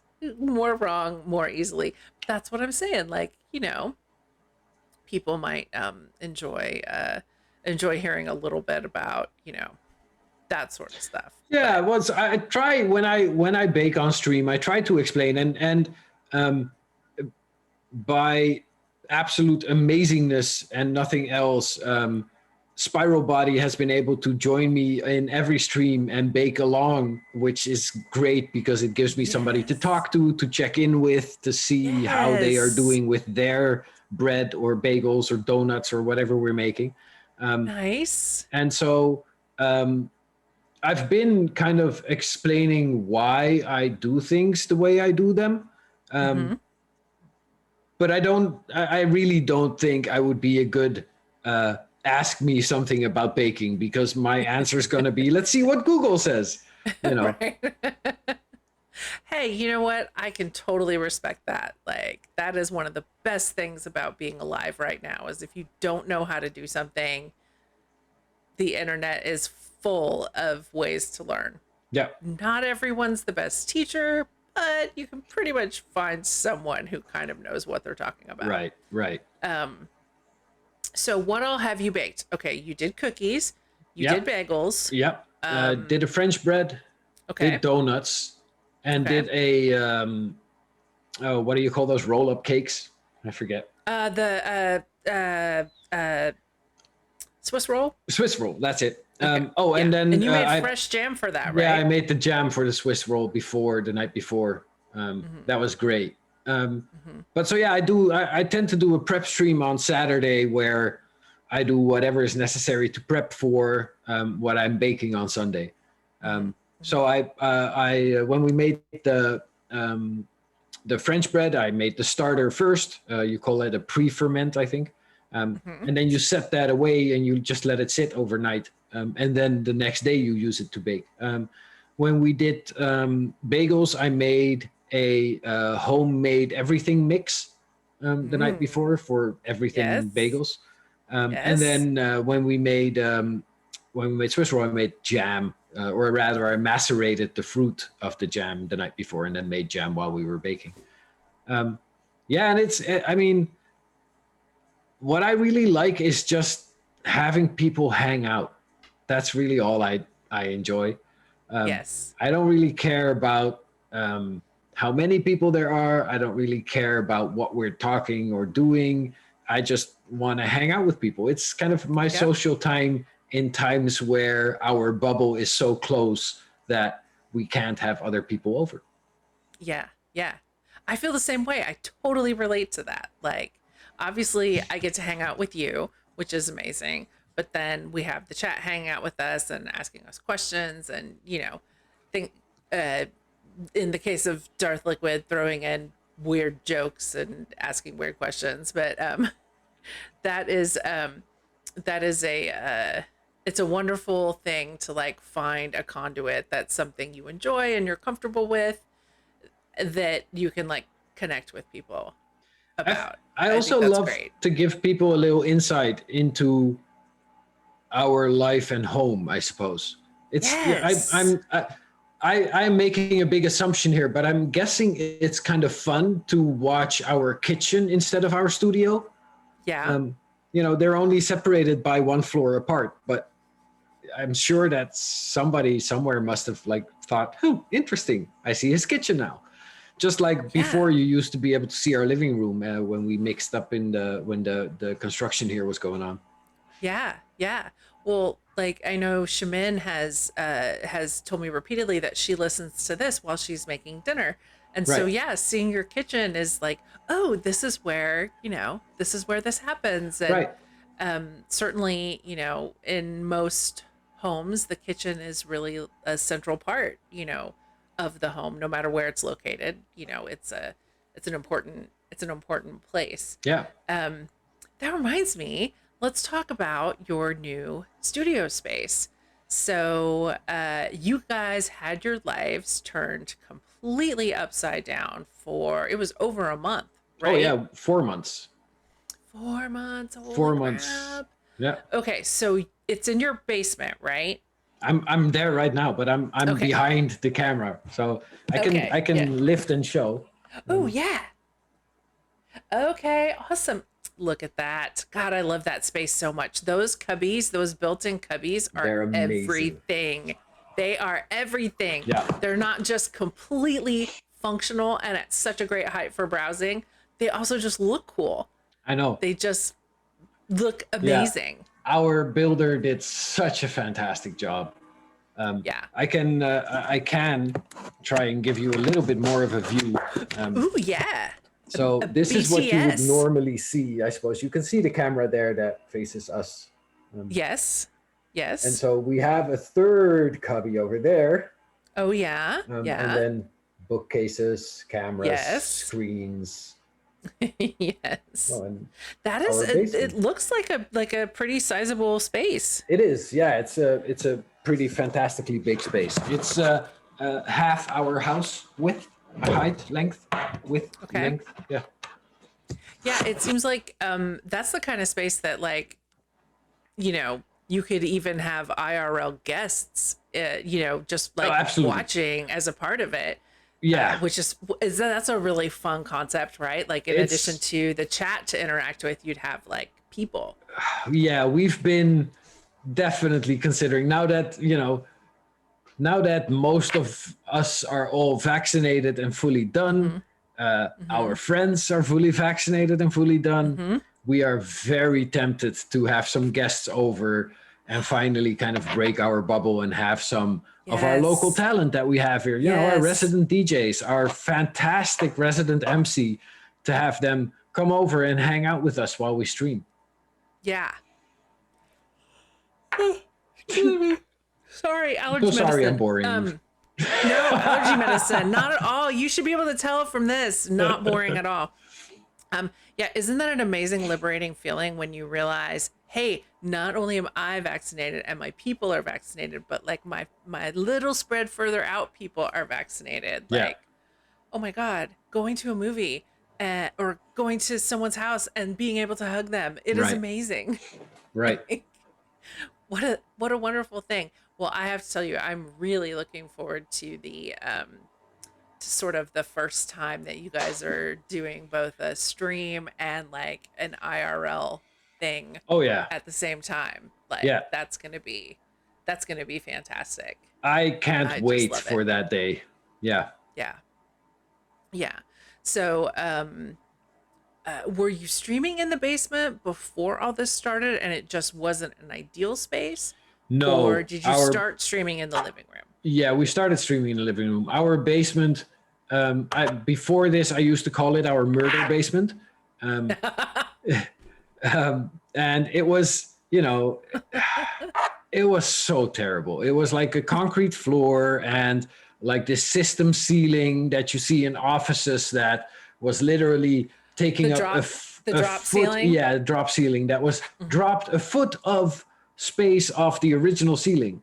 And so, it was almost like you were ducking and no, this improvement is so much better. Yeah. But no, so we always streamed from the living room. We've always had our decks in the living room even before we Mhm. streamed too. Hmm. So, okay, let's talk equipment because now that I've had a controller for a month, I'm first of all, anyone who's thinking about buying a controller, I have to tell you, unless you're made of money, I highly recommend getting a entry level one because then you will figure out what you want. Like, first of all, I already want 3 decks, and I swore I already want more decks, and I swore I would never want it. Every day now, I want it. Yeah. Um, like, wow, I really want to extend this mix, but how am I gonna get this next song in? Damn, I wish I had another deck. But like, how many hotkeys and blah blah blah. So like, clearly, my friend, you have upgraded from this. In fact, before we talk about what you have now, what did you have here? What were you working? What were you working with here? Oh, that is well. The turntable is Technics. I had two of them, but one of them was in repair. Okay. Um, then the CD players there are Newmark's NDXs, I think. Mm-hmm. Um, then that sound card still lives here in this current setup. So that sound card Okay. is Whoops. over a decade old. Okay, wait a minute. When you say sound card, which here is the sound card? Is Oh, it this the thing blue under the box painting? that the painting is sitting on. Okay. Yeah. Okay. So Um, I guess is so that also called an interface? yeah. So Okay. that's a Fireface 800. Um, Okay.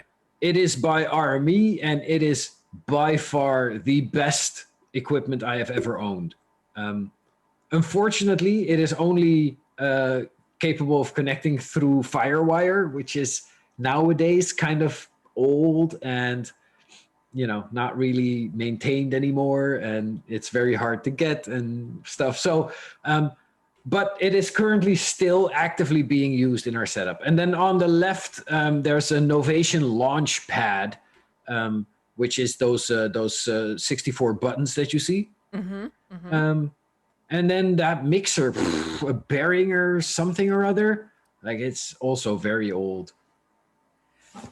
So that what's that little the Novation called again? Novation Launchpad? Yeah. So did you like map samples to it or No, actually, I mapped. So because I started streaming from a very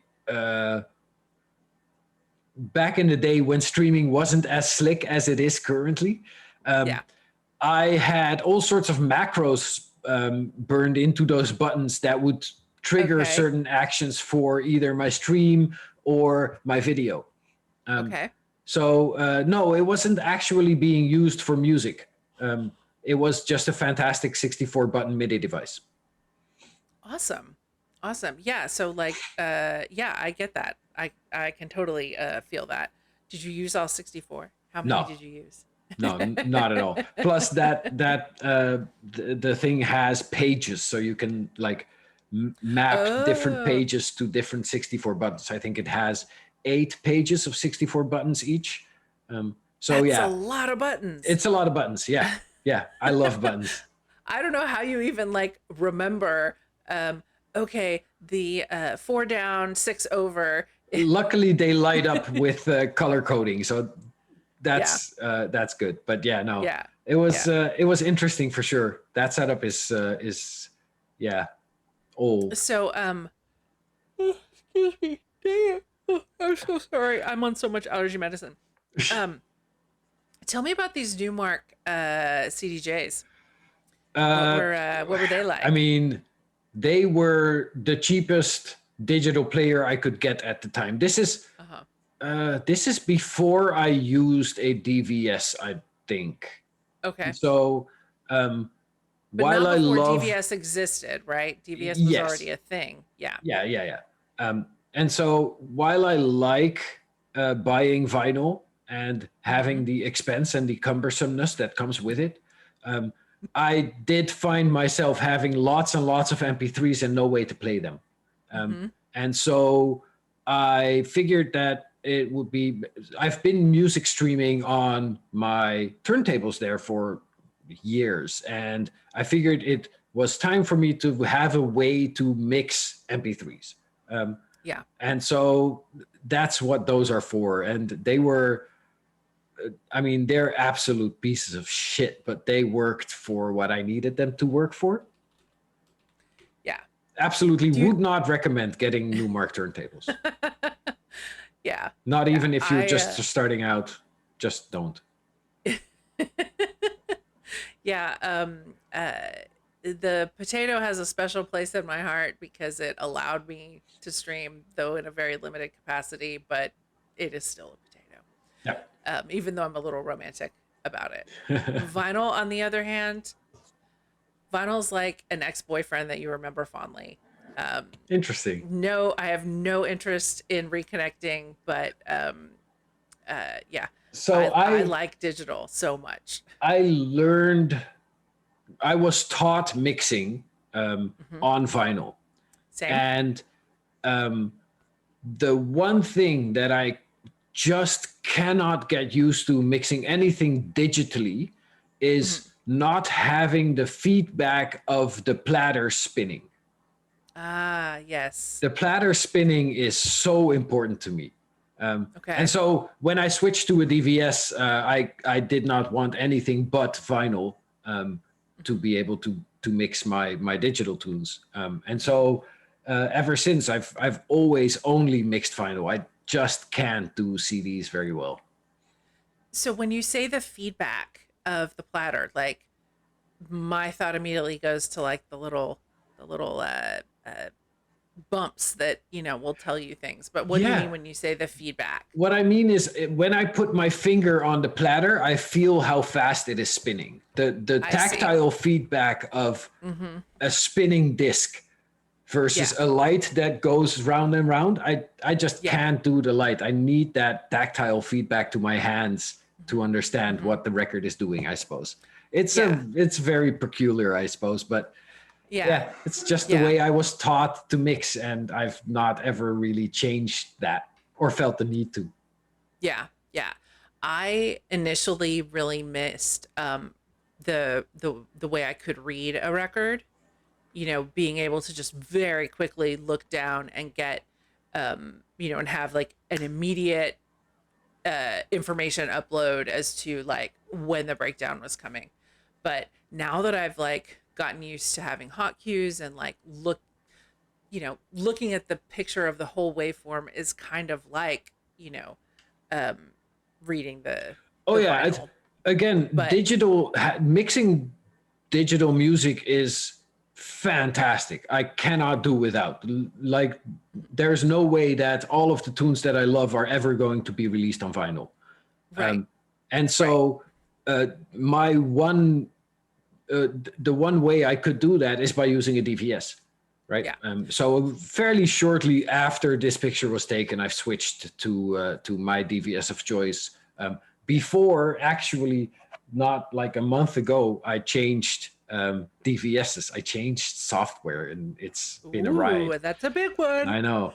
Yeah. You went from what to what? I went from Mix Vibes Cross, which is Never even heard of that. exactly. It's completely unknown, but it is literally one of the best DVSs out there, in my humble opinion. Hmm. It is completely open. There is no vendor lock-in, so you don't have to Ooh. use one of their particular cards or one of their particular softwares or even one of their particular time codes. The software that runs is entirely open. Like, you can just literally query the database and ask what currently is playing on platter A, what's currently Hmm. playing on platter B, what is its Hmm. BPM. All that information is retrievable. Nothing is encrypted. Nothing Hmm. is, it's a very flexible piece of software. And so Sounds I've like used the sorry, it sounds like the Linux uh essentially, of yeah, I guess this that's because how it's you like could. open source Yeah, and it's not open source. okay. That's not the case, but it is entirely Okay. open in terms of being able to get all of the information out of it that you want. Okay. um, Okay. and you are not required to buy any particular hardware of a particular brand. Hmm. Now, a month ago, I switched to Rekordbox, Hmm. which I mean, it's quite the adjustment. But so far, I'm loving it. I'm absolutely Yeah, sold. it's all I know. Ah, right, And it makes me wish I had a bigger screen because like I like as I like all the information I can have, but right. boy is it like crammed in. But yeah, that's really that's interesting. Were you able I found a service that I was really happy to find that will uh like it's a paid service. You can do a subscription, but it doesn't you know, it's like a one and done if you want. Um but it will convert say a record box library to a Serato compatible library if you want to change. So you don't have to start like all over again. Did you have to start all over again, or were you able to get the information in your old software in a format that Recordbox could bring in? Actually, I took the opportunity to start all over again. Um, I will tell you that after, you know, it's 10, 15 years of using this software, um, my library has gotten very cluttered, very unorganized, very, you know, it was a mess. I mean, I have well over in excess of 10,000 tunes on that Yeah. one box. And Yeah. at some point, you can't see the forest for the trees, right? And so Yeah. starting over again, kind of a relief. Um, Yeah. though I Yeah. do feel severely limited. What I also never expected was to be mixing 3 days a week, right? I mean, I play 2 hours every, or rather 6 hours every week, Right. 2 hours for 3 times day or 3 days, and Right. I I want to keep it fresh, but I also don't want to break the bank and raw Beatport every single freaking day. Um, Right. Plus, there's not that much kind of my style music being released. At some point, I daily go through Beatport and um, some other services to kind of see what the latest releases are. Um, and I listen to 150, 200 tunes every day. Hmm. Um, Hmm. at the end of a week, I buy maybe 3 or 4 tunes. Wow. Yeah. Yeah. So yeah. Yeah. Boy, But I have to take the opportunity, as I do every time this topic comes up. Boy, it would sure be nice if Bandcamp was easier to browse. right, But yeah, that's no, my yeah, saying. There, I'm done. Uh, yeah. If I hate only, Beatport, but it is easier to find things. yeah. I mean, the same goes for Juno downloads and digital tunes and whatever. Their Yep. interfaces just don't hold a candle to what Beatport does. Yeah. Beatport makes it so easy. Yeah, you pay for it though. I was not happy when I saw their pricing, but I suppose so. hey. So I've been on the other side. I've been on the side of the record labels selling things on Beatport, Mhm. iTunes, Digital Tunes, all of those other things. Um, for its ease in volume, it kind of makes up for what you pay for it from a record label side as well. Yeah. Yeah. So, Yeah, and I'm not gonna lie, I've completely bought into the PR of Bandcamp giving more money to the artists. I have totally bought into that idea yeah, and am fully willing to admit that it's probably not as big a difference as I think it is. and Um, that's true. Yeah. so yeah. Though when I will admit I don't know what the actual like Bandcamp or Bandcamp Fridays or whatever it's called Hmm. Hmm. are. I don't know how much that helps, but I know Right. that in revenue streams, Hmm. Beatport by far makes up in volume what it takes in cut of your costs. Yeah. You sell more records with them, Yeah, so you're still on the whole making more money. yeah, That makes sense. That makes total sense. So yeah, Speed pointed out that your taste is impeccable. So I know you like down tempo, and as I predicted, we are already almost running out of time. So we're not going to talk about down tempo this time. We'll talk about down tempo another time, though, for sure. sure. Okay. Um, So talk to me about sort of what you look for. And I guess tell me too, like, tell me about whether this sound that you're into now is like what you've been into from the beginning or whether it evolved. And then, yeah, what are you looking for when you sift through those 150 tunes? So I think it's interesting. I because of my move to Recordbox, I've actually had the opportunity to go back through my entire catalog and just kind of listen to what I bought in 2013 and in 2012. Mm-hmm. You know, and it's interesting to see that kind of shift. I noticed that back then I particularly liked tunes that were in a minor key and that Okay. were, kind of more of a, I call them like muddy hi-hat tunes. It's where the hi-hat isn't very clear, but it's just kind of Uh-huh. so Okay. Okay. nowadays I know that I gravitate towards anything that has a very jazzy vibe, anything with like saxophones, pianos, or organs Mm-hmm. done well. So there's a big Right. difference, right, between slapping a saxophone sample into a tune versus making it part of the ensemble that you're playing. Um, and Yes. so, yeah, Late 90s, late 90s, sort of early liquid jazzy stuff. Yeah. There was a lot of saxophones that were little, yeah, not little really. problematic. Uh, um, but so yeah, I love a good, slightly jazzy kind of. I love a tune with a long ass breakdown. Like if the breakdown is like over 8 bars, I'm a very happy camper. Um, Mm-hmm. and I like to play tunes. I was discussing this with Shemen the other day. I like to play tunes that aren't dance floor vibe. They're like cafe vibe.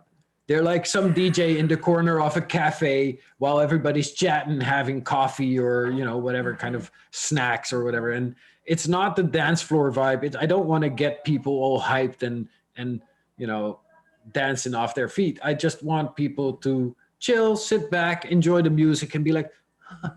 "This sounds nice." Yeah. That's kind of the vibe Yeah. I'm going for. Yeah. I really like to the opener vibe. Like the uh like a lot of people hated opening sets, right? But like for me, an opener is the one that's like, welcome, come in. Right? Yeah. We're gonna have, I want you to come in, feel our space, feel at home in this space. We're gonna have a great night tonight. Yeah. I enjoy that, it doesn't always have to be like 1 a.m. bangers. Right. They're a little obvious sometimes, whereas the loungy sort of chill, um not I feel like sometimes there's a lot more variety in what DJs play when they play that kind of thing. Like there's a bigger difference between, say, you as a DJ and another DJ in that similar vibe than there would be between, say, a 1 a.m. banger DJ and another 1 a.m. banger DJ. Yeah. There seems to be a lot more similarity Yeah. there, maybe. Yeah, and I But like setting the tone, right? I mean, mm-hmm, uh, what I have trouble doing with bangers only is mm-hmm. telling the story or, keeping Yeah. people interested. Mm-hmm. Um, I feel like you can play, jazzy, liquid, soulful vibe after jazzy, liquid, soulful vibe and keep it interesting and different. Yeah. Whereas you can only play so many bangers before you're like, did I play this song already? Did I hear this earlier tonight? Um, Yeah. Yeah. I anyway, actually want, it yeah. just matches my vibe so much better than playing bangers. Like I'm not a banger kind of dude. Let me just chill, sit behind the decks, and when you see me in the club, you'll find that I'm just sitting in the corner, nodding my head, or even better yet, during juice at the merch booth selling T-shirts. That's my place. I don't want to be front and center. I don't want to be, mid dance floor. I just want to be off in the corner enjoying the vibe. Yeah. Yeah. Um, I actually really need slash want slash will beg to pick you and Shmin's brains about um mixing in particular like that really melodic like jazzy vibe, because even when you have like what I'm noticing is that even when you have tunes that are in key and they're not like dissonant upon each other, they still don't always work Yeah. together. And especially if you're rocking vocals, you really have to kind of watch that. So yeah, I've thought about you guys often as I have been entering this realm again, and just really like there's many times where I've played a track and I was like, this is totally something I would hear on. It's totally something I would hear on Juice, for sure. And yeah, that makes me happy. Yeah, Makes me I smile think every time. I think Juice has definitely shown the niche it needs to be in to the audience in Twitch, right? It has shown. Hmm. Yeah, go ahead, turn it off. Sorry, I'm being prepared for the eviction. Yes. Ooh, that's Ooh, very dark. Here, I'll spooky. turn it back up. No, it's fine. It's fine. There we go. All right. So we're preparing because the Yes. transglobal ray train that you were mentioning before is actually heading Yes. towards Juice, and Shaman is Yes. playing a wicked 3 hour solo set. Yes. Hey, Getting girl. ready. It's lovely to see you. She can't hear you. Yeah. Um. Uh. Oh yeah, you have your headphones on. Yeah, Well, if you need to cut out early, I'm like good. it's already 8:50. Believe me, I can entertain them for 10 more minutes. Or at least try. Um. So yeah. Uh. Yeah. If you need to step out, we're gonna raid into you guys anyway, so it doesn't matter. Um. Okay. But No, we're good. I'm just gonna help set up in a little bit. I'm yeah. checking to see if everything works. Yeah. The other great thing I think that you guys have proven is that there is an audience for this. And Yeah, it's not just this audience that Shaman has been, crafting and building for 16 years. It is also an audience that was just out here waiting to hear it. I That think makes we've me really actually happy. we've actually kind of introduced some people to these kinds of vibes that didn't know they existed before. Right. Um, Right. and that is something that is really close to my heart. Like, I wish I could reach out to literally everybody and tell them, listen to this, but I can't. What I can do is stream on Twitch and play Yeah. the music that I love. And people seem to kind of like that. Yes, yes. Well, Not speaking getting as any someone sound. who was trying to play, like, speaking as someone who was trying to play Liquid 20 years ago, Mm. it is a really, really beautiful thing to see it embraced and loved. And I Not know getting that any sound. to push this, it was work. And so I All right. thank you for that work. Well, let's see Yeah. what kind of work we can do here. Yeah. Yeah. Hey girl, give the technical support. We I, will chat I will and do that.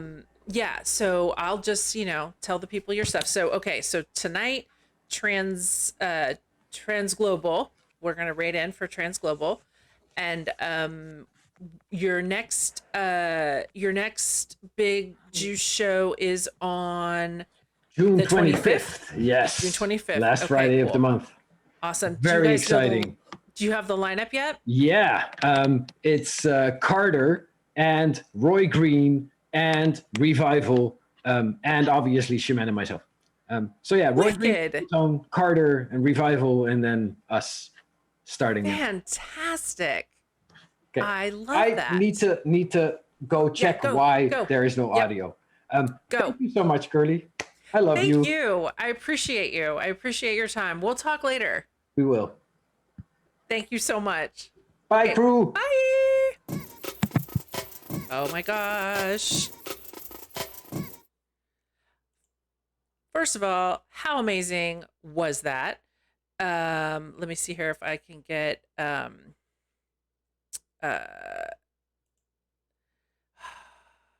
why is that not working? Oh, there we go. Thank you guys so much for your patience as I dealt with many technical difficulties today. Also, many thanks to Catch 22 and Darth Liquid for helping me with my audio pitched uh, issue. As suspected, this fucking ring light was to blame, and I think I may be able to fix it. So, yeah. Uh, Thies is the man. I adore him. It was so much fun talking to him. And I know that, like, we hardly talked about music at all, but, that's the great thing about this is that, like, what made me want to start doing this was that I realized and felt that all of these people I saw streaming were just amazing people, and I wanted to know them as people.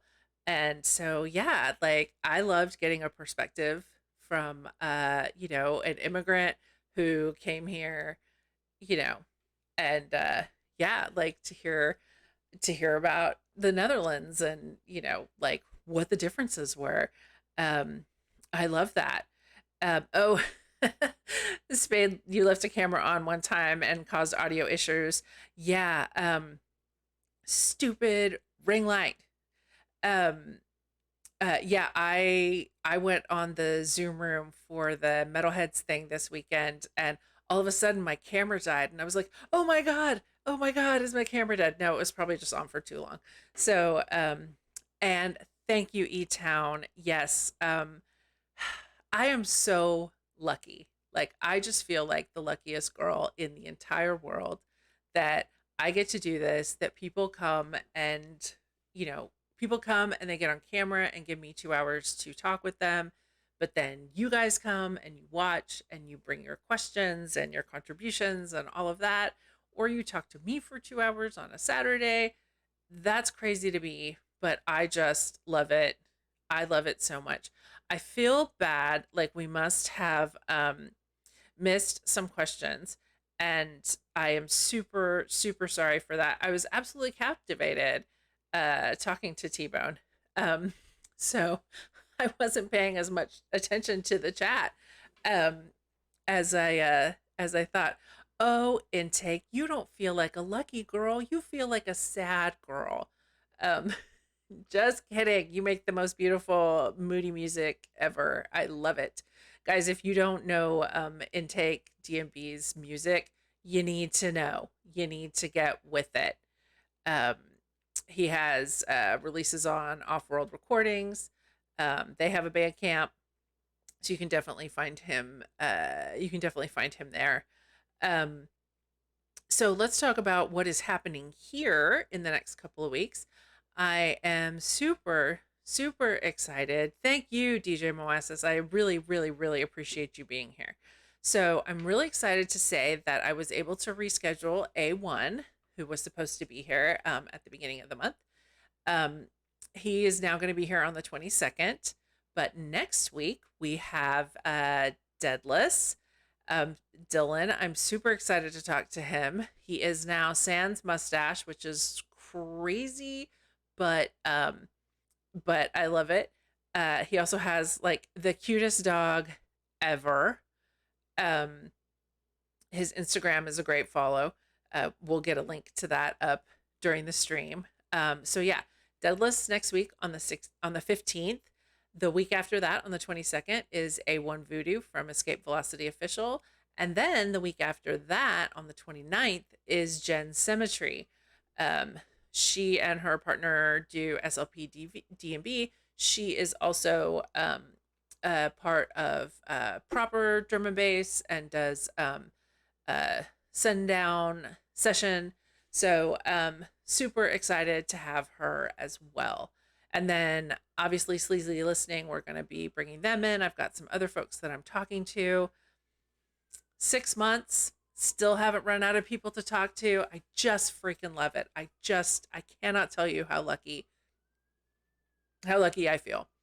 And thank you so much for keeping coming, because I don't know what the magic number is, but apparently we're still at the number where enough people are watching that people still want to come on and talk. So thank you for your contribution to my con job to get people to come on and talk to me. This has been a wild ride, and it's been a wild ride and has been so much fun. Yeah, Special Tater, I love hearing the stories. And guess what? Every single person has them, from like the most extroverted, seemingly loud person to the quietest, like most introverted person. Everyone has stories. And the amazing thing is that um, even though our stories are different, we have enough in common that we can really connect with one another, and discover that even though our experiences are different, they make us like each other too. Like they make us similar to one another. Yeah, T-Bone, you and Shamin, I think, are both introverts, which makes it just even more special to me that you guys, that you do what you do musically. Being a DJ is it's an interesting change, right? Like being a DJ before, you could kind of hide behind the booth and you didn't really have to, you could still kind of be in like a solitary world. Like your level of interaction was different. On Twitch, people want to know you as a person. So your level of interaction probably requires a little more from an introvert than before. But like Sped said, it adds to the connection. Um, and we all need that and we all want that. And I am so thankful to have that with all of you. And I'm just going to say it. This week, I was reminded that, people aren't with us forever. And the connections that we have and that we make are really special. So, hey, Nikki, good to see you too. So, guys, while you have the chance, tell the people you love that you love them. Tell the people you care about how much you care about them. And be together and connected as much as you can, because it doesn't last forever. And that's part of what makes it beautiful. So, yeah, um, it's worth it. It's worth the effort. It's worth the time. And hey, Juice is live. Let's raid in. So, that is not what I meant to hit, but we're going to make this happen. I'm going to figure it out. Raid. Still 6 months in, raiding, not super easy for me. Yeah. So, I love you.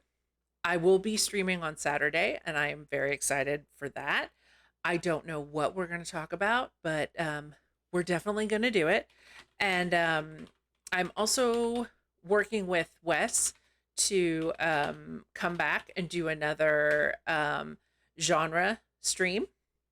So that should be really fun. Probably do that on a Saturday, but I don't know. Maybe do it on a Thursday or on a Tuesday. We'll see. Yeah. Thank you guys so much for being here again, and just for being my people and letting me get to know you. It's a treat. So I'm going to turn the video on, and we are going to raid into Juice. Enjoy. If you are not following, smash that follow button. It's going to be a good one. Love you guys. See you next time.